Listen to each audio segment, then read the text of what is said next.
संत बाबा ईशर सिंह जी राड़ा साहिब वाले उन्हां दी बरसी दी याद विच समर्पित ने। सतगुरां दे अमृत बचन कीर्तन आप जी ने श्रवण कीता है। आओ आप जी नाल गुरमत विचारां दी सांझ कर सकां। आप संगत विच वो भी शरीर बैठे ने जिन्हां ने संत महाराज जी दी समीपता नेड़ता सन्मुख बैठ के दीवान सुने, बचन सुने और उन्हां दी संगत दा रस मानिया। असां तां केवल पढ़े ही है। आओ करो कृपा साध संगत, आप असीस बख्शो तां जो आप जी दे सन्मुख कुछ बेनतियां कर सकां।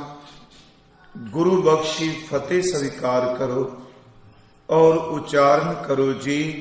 वाहिगुरु जी का खालसा, वाहिगुरु जी की फतेह। श्री गुरु ग्रंथ साहिब जी दी अमृत गुरबाणी विच सानू एक तां अकाल पुरख वाहिगुरु जी दी सिफत मिलदी है। सारी गुरु ग्रंथ साहिब दी बाणी पार ब्रह्म परमेश्वर दी सिफतो सलाह है। दूसरा, श्री गुरु ग्रंथ साहिब दी बाणी विच समर्थ सतगुरु दी सिफत बेअंत शब्दां विच कीती गई है। तीसरा, जिथे पार ब्रह्म परमेश्वर गुर परमेश्वर दी सिफत है, उथे श्री गुरु ग्रंथ साहिब जी दी पवित्र गुरबाणी विच नाम जपण वालियां जिहड़ियां रूहां ने, सच ये वे कि गुरु ग्रंथ साहिब विच उन्हां दी सिफत विच भी बेअंत शब्द उचारण कीते। असी एक एक गुरु ग्रंथ साहिब दी बाणी चो बचन लै लेने। चलो दास ने शब्द सिफत वरतिया है ते सिफत लफ्ज़ साडे गुरमत विच एडी वड्डी थां रखदा है। झूठी सिफत नूं गुरबाणी विच किते भी स्वीकार नहीं कीता ते जो सच है पार ब्रह्म सतगुरु महापुरख उस दी कीती हुई सिफत नूं गुरु ग्रंथ साहिब विच बड़ी वड्डी थां दिती गई है। पहली दास बेनती कर जाए, सिफत करन दा फायदा की? उस्तत शब्द वरतो, सिफत वरतो, जिक्र वरतो, चाहे विरद शब्द कहो, उस सिफत दा फायदा की है? दास ने एक बार अर्ज की सी, एक पासे गुरु ग्रंथ साहिब जी बचन करते ने, उस्तत निंदा दो त्यागै खोजै पद निर्बाना। उस्तत ते निंदिया नूं त्याग दे। जां सतगुरु गुरु ग्रंथ साहिब दी बाणी च बचन ने, न निंदिया न उस्तत जां कै लोह मोह अभिमाना। पर दूजा पक्ष बाणी च है, उस्तत मन में कर निरंकार, कर मन मेरे सत व्यवहार। उथे उस्तत करन वास्ते क्या है? सिर्फ बेनती सिफत उस्तत, एदा लाभ की है सानू? कई बारी आम अचनचेत इंसान कह दिंदा है कि जे असीं सिफत करांगे दा की फायदा हो जाएगा।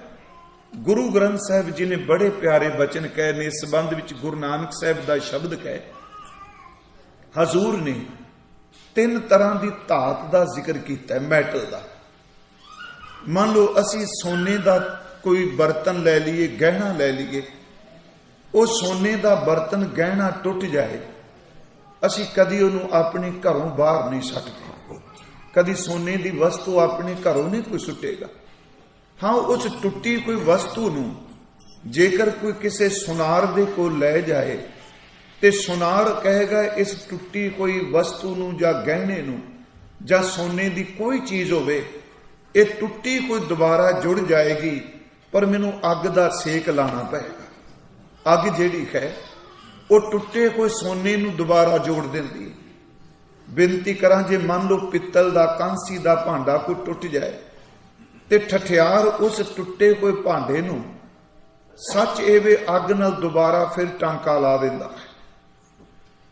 ਮਹਾਰਾਜ ਕਹਿੰਦੇ ਜੇ ਲੋਹੇ ਦੀ ਚੀਜ਼ ਟੁੱਟ ਜਾਏ ਤੇ ਉਸ ਨੂੰ ਵੀ ਲੋਹਾਰ ਜਿਹੜਾ ਅੱਗ ਵਿੱਚ ਤਪਾ ਕੇ ਟੁੱਟੀ ਨੂੰ ਦੁਬਾਰਾ ਜੋੜ ਦਿੰਦਾ ਹੈ। ਕਹਿਣ ਤੋਂ ਮੁਰਾਦ ਸੋਨਾ, ਲੋਹਾ, ਕਾਂਸੀ ਦੀ ਕੋਈ ਚੀਜ਼ ਟੁੱਟੇ, ਉਸ ਟੁੱਟੀ ਹੋਈ ਨੂੰ ਦੁਬਾਰਾ ਅੱਗ ਵਿੱਚ ਪਾ ਕੇ ਗੰਢ ਦਿੱਤਾ ਜਾਂਦਾ ਹੈ। ਤੇ ਹਜ਼ੂਰ ਕਹਿੰਦੇ ਨੇ ਜਿਵੇਂ ਇਹ ਧਾਤ, ਇਹ ਮੈਟਲ ਟੁੱਟਾ ਹੋਇਆ ਅੱਗ ਨਾਲ ਦੁਬਾਰਾ ਜੁੜ ਜਾਂਦਾ ਹੈ, ਇਸੇ ਤਰ੍ਹਾਂ ਜਿਹੜੇ ਪਰਮਾਤਮਾ ਤੋਂ ਵਿਛੜੇ ਇਨਸਾਨ ਨੇ, ਜੀਵ ਨੇ, ਜਿੰਨੀ ਰੱਬ ਦੀ ਸਿਫਤ ਕਰਨਗੇ, ਸਿਫਤ ਇਹਨਾਂ ਟੁੱਟਿਆਂ ਹੋਇਆਂ ਨੂੰ ਦੁਬਾਰਾ ਪਰਮਾਤਮਾ ਨਾਲ ਜੋੜ ਦਿੰਦੀ। ਸਿਫਤ ਜੋੜਨ ਦਾ ਇੱਕ ਵਸੀਲਾ ਹੈ। ਹਜ਼ੂਰ ਦੀ ਅੰਮ੍ਰਿਤ ਬਾਣੀ 'ਚ ਅਸੀਂ ਬਚਨ ਪੜ੍ਹਨੇ ਹਾਂ ਕਿ ਕਹਿਆ ਕੰਚਨ ਟੁੱਟੈ ਸਾਰ। ਇਹ ਤਿੰਨ ਤਰ੍ਹਾਂ ਦੀ ਧਾਤ ਹੈ, ਮੈਟਲ ਹੈ। ਕਿਹਾ ਹੈ ਕਾਂਸੀ ਦਾ ਭਾਂਡਾ, ਸੋਨਾ ਤੇ ਲੋਹਾ। ਕਹਿਆ ਕੰਚਨ ਟੁੱਟੈ ਸਾਰ, ਅਗਨੀ ਗੰਢ ਪਾਏ ਲੋਹਾਰ। ਤੇ ਮਹਾਰਾਜ ਸ਼ਲੋਕ ਦੇ ਅਖੀਰ ਵਿੱਚ ਕਹਿੰਦੇ ਆ ਕਿ ਨਾਨਕ ਆਖੈ ਇਹੋ ਵਿਚਾਰ, ਸਿਫਤੀ ਗੰਢ ਪਵੈ ਦਰਬਾਰ। ਜਿਹੜਾ ਸਿਫਤਾਂ ਕਰਦਾ ਗੁਰਮੁਖੋ, ਉਹਦੀ ਪਰਮਾਤਮਾ ਦੇ ਘਰ ਵਿੱਚ ਗੰਢ ਪੈਂਦੀ ਹੈ। ਸਿਰ ਮੈਂ ਪਹਿਲੀਆਂ 3 ਬੇਨਤੀਆਂ ਕਰਨੀਆਂ ਚਾਹਨਾ। ਸਭ ਤੋਂ ਪਹਿਲਾਂ ਗੁਰੂ ਗ੍ਰੰਥ ਸਾਹਿਬ ਵਿੱਚ ਅਕਾਲ ਪੁਰਖ ਵਾਹਿਗੁਰੂ ਦੀ ਸਿਫਤ ਹੈ। ਮਹਾਰਾਜ ਉੱਥੋਂ ਸ਼ੁਰੂ ਕਰਦੇ ਆ। ਜਦੋਂ ਅਸੀਂ ਜਪ ਸ਼ੁਰੂ ਕਰਨੇ ਖਾਂ ਤੇ ਪਹਿਲੇ ਬਚਨ ਹੀ ਪਰਮਾਤਮਾ ਦੀ ਸਿਫਤ ਦੇ ਨੇ ਕਿ ਪਰਮਾਤਮਾ ਤੁਸੀਂ ਸਭ ਦਾ ਮੁੱਢ ਹੋ, ਪਰ ਤੇਰਾ ਮੁੱਢ ਕੋਈ ਨਹੀਂ। ਤੁਸੀਂ ਸਭ ਦਾ ਆਰੰਭ ਹੋ, ਪਰ ਤੁਹਾਡਾ ਆਰੰਭ ਕੋਈ ਨਹੀਂ। ਪਾਰ ਬ੍ਰਹਮ ਪਰਮੇਸ਼ਵਰ, ਤੁਸੀਂ ਆਦ ਸੱਚ ਹੋ। ਤੁਸੀਂ ਸਮਾਂ ਬੰਦ ਤੋਂ ਪਹਿਲਾਂ ਵੀ ਸੱਚ ਹੋ, ਅੱਜ ਵੀ ਸੱਚ ਹੋ, ਤੇ ਜਿਸ ਦਿਨ ਸਾਰਾ ਦ੍ਰਿਸ਼ਟਮਾਨ ਖਤਮ ਹੋ ਜਾਏਗਾ, ਵਾਹਿਗੁਰੂ ਜੀ ਤੁਸੀਂ ਫਿਰ ਵੀ ਸੱਚ ਹੀ ਰਹਿਣਾ। ਇਹ ਇੱਕ ਸਿਫਤ ਹੈ। ਇਹ ਸਿਫਤ ਤੋਂ ਸ਼ੁਰੂ ਹੁੰਦੀ ਹੈ ਮਹਾਰਾਜ ਦੀ ਬਾਣੀ। ਹਜ਼ੂਰ ਦੇ ਅਸੀਂ ਬਚਨ ਪੜ੍ਹਨੇ ਆ, ਜਪ ਆਦ ਸੱਚ, ਜੁਗਾਦ ਸੱਚ, ਖੈ ਪੀ ਸੱਚ, ਨਾਨਕ ਹੋਸੀ ਪੀ ਸੱਚ। ਇਹ ਸਿਫਤ ਦੇ ਬੋਲ ਨੇ। ਗੁਰੂ ਗ੍ਰੰਥ ਸਾਹਿਬ ਵਿੱਚ ਬੇਅੰਤ ਸ਼ਬਦ ਐਸੇ ਨੇ ਜਿਹੜੇ ਪਾਰ ਬ੍ਰਹਮ ਪਰਮੇਸ਼ਵਰ ਨੂੰ ਮੁਖਾਤਬ ਕਰਕੇ ਉਹਨਾਂ ਦੀ ਸਿਫਤ ਵਿੱਚ ਉਚਾਰਨ ਕੀਤੇ। ਜਿਵੇਂ ਅਸੀਂ ਪਾਠ ਕਰਨੇ ਆ ਕਿ ਤੂੰ ਦਰਿਆਓ ਦਾਨਾ ਬੀਨਾ, ਮੈਂ ਮਛਲੀ ਕੈਸੇ ਅੰਤ ਲਾਹਾਂ। ਇਹ ਵੀ ਤਾਂ ਉਹਦੀ ਸਿਫਤ ਤੇ ਤੂੰ ਬੇਅੰਤ ਹੈ। ਗੁਰੂ ਨਾਨਕ ਸਾਹਿਬ ਦੇ ਬਚਨ ਨੇ ਕਿ ਭੀ ਤੇਰੀ ਕੀਮਤ ਨਾ ਪਵੈ ਹੋ ਕੇਵੜ ਆਖਾਂ ਨਾ। ਪਰਮਾਤਮਾ ਤੇਰੀ ਕੋਈ ਕੀਮਤ ਨਹੀਂ ਪਾ ਸਕਦਾ। ਜਿਵੇਂ ਅਸੀਂ ਪਾਠ ਕਰਨੇ ਆ, ਤੂੰ ਠਾਕਰੋ ਬੈਰਾਗਰੋ, ਮੈਂ ਜਿਹੀ ਕਣ ਚੇਰੀ ਰਾਮ, ਤੂੰ ਸਾਗਰੋ ਰਤਨਾਗਰੋ, ਹੋ ਸਾਰ ਨਾ ਜਾਣਾ ਤੇਰੀ ਰਾਮ। ਇਹ ਵੀ ਤਾਂ ਸਿਫਤ ਹੈ। ਜੇ ਅਸੀਂ ਪਾਠ ਕਰਨੇ ਆ, ਤੂੰ ਮੇਰਾ ਪਿਤਾ, ਤੂੰ ਹੈ ਮੇਰਾ ਮਾਤਾ, ਤੂੰ ਮੇਰਾ ਬੰਧਕ, ਤੂੰ ਮੇਰਾ ਭਰਾਤਾ, ਤੂੰ ਮੇਰਾ ਰਾਖਾ ਸਭਨੀ ਥਾਈ, ਤਾਂ ਭਉ ਕੇ ਹਾਂ ਕਾੜਾ ਜੀਓ ਗੁਰਮੁਖੋ। ਭਾਵੇਂ ਦੁਨਿਆਵੀ ਰਿਸ਼ਤਿਆਂ ਦੇ ਨਾਮ ਵਿੱਚ ਦਿੱਤੇ ਨੇ, ਪਰ ਸੱਚ ਇਹ ਵੀ ਸ਼ਬਦ ਪਰਮਾਤਮਾ ਦੀ ਸਿਫਤ ਵਿੱਚ ਹੈ। ਮੇਰੇ ਕਹਿਣ ਤੋਂ ਮੁਰਾਦ ਕਿ ਸਭ ਤੋਂ ਪਹਿਲੀ ਗੱਲ, ਕਿਉਂਕਿ ਅੱਜ ਅਸੀਂ ਮਹਾਂਪੁਰਖਾਂ ਜੀ ਦੀ ਸਿਮਰਤੀ 'ਚ ਬੈਠੇ ਤੇ ਅੱਜ ਸਭ ਤੋਂ ਵੱਡੀ ਸਮੱਸਿਆ ਇਹ ਹੈ, ਇਸ ਗੱਲ ਨੂੰ ਸਮਝਣ ਦੀ ਬਜਾਏ ਕਿਸੇ ਕਰਨੀ ਵਾਲੇ ਦਾ ਜ਼ਿਕਰ ਚੱਲਦਾ ਹੈ ਤੇ ਅਸੀਂ ਯਕ ਲਖਤ ਕਹਿ ਦਿੰਦੇ ਹਾਂ ਗੁਰੂ ਦੀ ਹਜ਼ੂਰੀ 'ਚ ਬੰਦੇ ਦੀਆਂ ਸਿਫਤਾਂ ਹੋ ਰਹੀਆਂ। ਮੈਂ ਇਸ ਕਰਕੇ ਪ੍ਰਕਰਨ ਥੋੜਾ ਜਿਹਾ ਲਿਆ ਹੈ ਕਿ ਗੁਰੂ ਗ੍ਰੰਥ ਸਾਹਿਬ ਦੀ ਸ਼ਬਦ ਦੀ ਰੋਸ਼ਨੀ 'ਚ ਦੇਖੋ, ਜਿਨ੍ਹਾਂ ਨੇ ਸਾਰੀ ਜ਼ਿੰਦਗੀ ਇਬਾਦਤ ਕੀਤੀ, ਬੰਦਗੀ ਕੀਤੀ, ਕੋਈ ਲਾਲਚ ਨਹੀਂ, ਕੋਈ ਤਮਾ ਨਹੀਂ, ਸਾਰੀ ਜ਼ਿੰਦਗੀ ਆਤਮ ਉਪਦੇਸ਼ ਦ੍ਰਿੜ ਕਰਾਇਆ, ਅਨੇਕਾਂ ਪ੍ਰਾਣੀਆਂ ਨੂੰ ਸ਼ਬਦ ਸੁਰਤ ਦੀ ਦਾਤ ਨਾਲ ਜੋੜਿਆ। ਉਹਨਾਂ ਦੇ 4 ਸ਼ਬਦ ਸਿਫਤ 'ਚ ਕਹਿਣੇ, ਇਹ ਕੋਈ ਝੂਠੀ ਖੁਸ਼ਾਮਦ ਨਹੀਂ ਹੁੰਦੀ। ਮੈਂ ਇਸ ਕਰਕੇ ਥੋੜੀ ਜੀ ਬੇਨਤੀ ਬਾਣੀ 'ਚੋਂ ਕਰਾਂਗਾ। ਹਾਂ, ਜੇ ਬੰਦਾ ਈਰਖਾਵਸ ਹੋਵੇ ਤੇ ਗੁਰੂ ਗ੍ਰੰਥ ਸਾਹਿਬ ਕਹਿੰਦੇ ਨੇ ਬ੍ਰਹਮਾ ਹੋ ਕੋ ਕਹਿਓ ਨਾ ਮਾਨੇ। ਜੇ ਬ੍ਰਹਮਾ ਵਰਗਾ ਆ ਵਿਦਵਾਨ ਵੀ ਆ ਕੇ ਉਪਦੇਸ਼ ਦੇਣ ਲੱਗ ਪਏ, ਈਰਖਾਲੂ ਬੰਦਾ ਕਦੀ ਕਿਸੇ ਦੀ ਮੰਨਦਾ ਨਹੀਂ ਹੁੰਦਾ। ਪਰ ਜਿਹੜੀ ਬੇਨਤੀ ਮੈਂ ਕਰ ਲੱਗਾ, ਆਪਾਂ ਆਉਣਾ ਮਹਾਂਪੁਰਖਾਂ ਦੀ ਯਾਦ ਤੇ ਹੈ।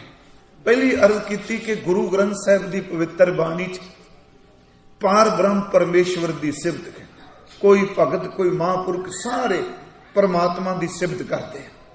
ते गुरु साहब तो इत्थों तक कहते आ कि वाहिगुरु जी तेरियां सिफतां करन वाले पता नहीं किन्ने को हो गए, किन्ने को होणगे, पर सारे इकट्ठे होके भी तेरा अंत नहीं पा सकते। सिफत का मतलब यह नहीं कि ओदा अंत पाना है। जिवें असीं आ पौड़ी पढ़ने समाप्ति हुंदी है ते भी जिसनों बख्शे सिफत सलाह नानक पातशाही पातशाह, उस तो अगे की है? सिफत करने वालियां दा जिक्र है। अमुल गुण अमुल व्यापार अमुल व्यापारी है, अमुल भंडार अमुल आवे अमुल लै जाहे। इहदे अखीर विच आखें ईश्वर आखें सिद्ध आखें कीते कीते बुद्ध आखें दानव आखें देव आखें सुरनर मुंजन सेव केते आखें आखण पाहें केते कह कह उठ उठ जाहें। इते कीते होर करें ता आख न सकें कई के। मेरी बेनती है भाई, ये भी तो सिफत करने वाले हैं। अगली पौड़ी पढ़ोगे सो दर के आ सो करके है, सारी सिफत करने वाले दी। पहली बेनती सिर्फ दास से करनी चाहता है कि गुरु ग्रंथ साहिब की बाणी विच पार ब्रह्म परमेश्वर की सिफत है।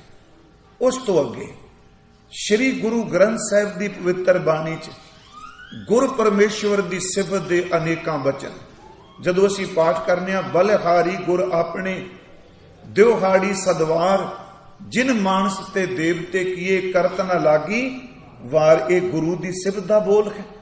भट्टां दे सवैये जेड़े ने गुरमुखो सारी गुरु सिफत विच ने ते जिन्नी शरधा नाल भट्ट गुरु की सिफत करते ने, मेरा ख्याल इन्नी किते आस्था बन जाए तो सिख का पार उतारा हो जाए। सिर्फ उदाहरण ने गुरु ग्रंथ साहिब च भट्ट जदों सिफत करते हैं वो गुर परमेश्वर जान के सिफत करते हो। कदी व्यक्ति कदी मनुख कदी इंसान के रूप च नहीं। रात भी दास बेनती की भट्ट साहब जदों भी सिफत करते हैं सच एवे कि गुरु नानक की जोत नूं निरंकार की जोत जान के सिफत करते हैं। जो असीं पाठ करने जोत रूप आर आप गुरु नानक कहायो, ये की है जी? जहां बाणी च बचन हुंदा है आप नारायण कला धार जग में परवरियो, ये की है? सिफत गुरु नानक साहब दी है ना। पर पार ब्रह्म परमेश्वर नाल तुलना दे के इथों तक भट्ट साहब का एक वचन है कि प्रतख दे पार ब्रह्म स्वामी गुरु रामदास की सिफत च सवैया। हुण इहदे अर्थ जिथे मर्जी जिस मर्जी मेरा ख्याल है व्याकरण का धनंतर विद्वान भी होवे ओदे सामने तुक रख के कहो भी सानू इहदे अर्थ करके दस। हाँ अंदर बेईमान ना होवे, वो अर्थ यही करेगा कि गुरु रामदास जी नूं क्या है कि पार ब्रह्म दी प्रतख दे, ओदा नाम गुरु रामदास है। ते ओ पार ब्रह्म जिहड़ा सब दा आदक है, सब नूं रिजक देण वाला है, सब दी संभाल करन वाला है। हुण एडी वड्डी सिफत है जी कि प्रतख दे पार ब्रह्म स्वामी आद रूप पोखण भरण। मैं बेनती करांगा गुरु ग्रंथ साहिब च गुरु दी सिफत बड़ी है। थोड़ा जिहा फिर नुकते नूं सुणियो। मैं फिर अर्ज करांगा आउणा सा गुरमुखां महापुरखां दे संबंध विच अर्ज करनी है। देखो असी मूल मंत्र च कहने करता पुरख सिर वाहिगुरू है, यही है ना जी। एक ओंकार पढ़ने ते शब्द वरतने करता पुरख, ये परमात्मा का एक गुण है, सब दा बनाउण वाला विच समाया है। पर गुरमुखो गुरु ग्रंथ साहिब की बाणी विच जिथे अकाल पुरख नूं करता पुरख कहा है, उथे गुरु ग्रंथ साहिब की बाणी च भी गुरु नूं करता कहा है। तुसीं एक पाठ कर दिओ गुर करता गुर करने जोग, एक ओंकार करता पुरख है। तेरे इत्ते शब्द वरत रहा गुर करता, गुरु सब कुछ करने वाला है। गुर करता गुर करने जोग, अगली तो के गुर परमेश्वर है भी होग, गुर परमेश्वर शब्द वरत्या है। हुण इहदा सानूं समझ चाहिदी है कि पार ब्रह्म परमेश्वर जिहड़ा निराकार है, जिहदा रूप रेख रंग कोई नहीं, उहनूं जनाउण वाला केवल सतगुरु है। वो सतगुरु दे विच वरतदा है। महाराज कहने गुर करता गुर करना जोग, गुर परमेश्वर है भी होग। दास भाई नंद लाल साहब जी की रचना एक दिन पढ़ रहा सी, जिवें गुरु ग्रंथ साहब च क्या करता गुरु करता। भाई नंद लाल साहब गुरु गोबिंद सिंह जी लिए भी शब्द वरते। उन्हों का बचन है कादरे खरकार गुरु गोबिंद सिंह। ਇਹਦੇ ਲਫ਼ਜ਼ੀ ਅਰਥ ਕੀ ਨੇ? ਫਾਰਸੀ ਦੇ ਚਲੋ ਸ਼ਬਦ ਨੇ, ਆਮ ਪੜ੍ਹੇ ਜਾਂਦੇ ਨੇ।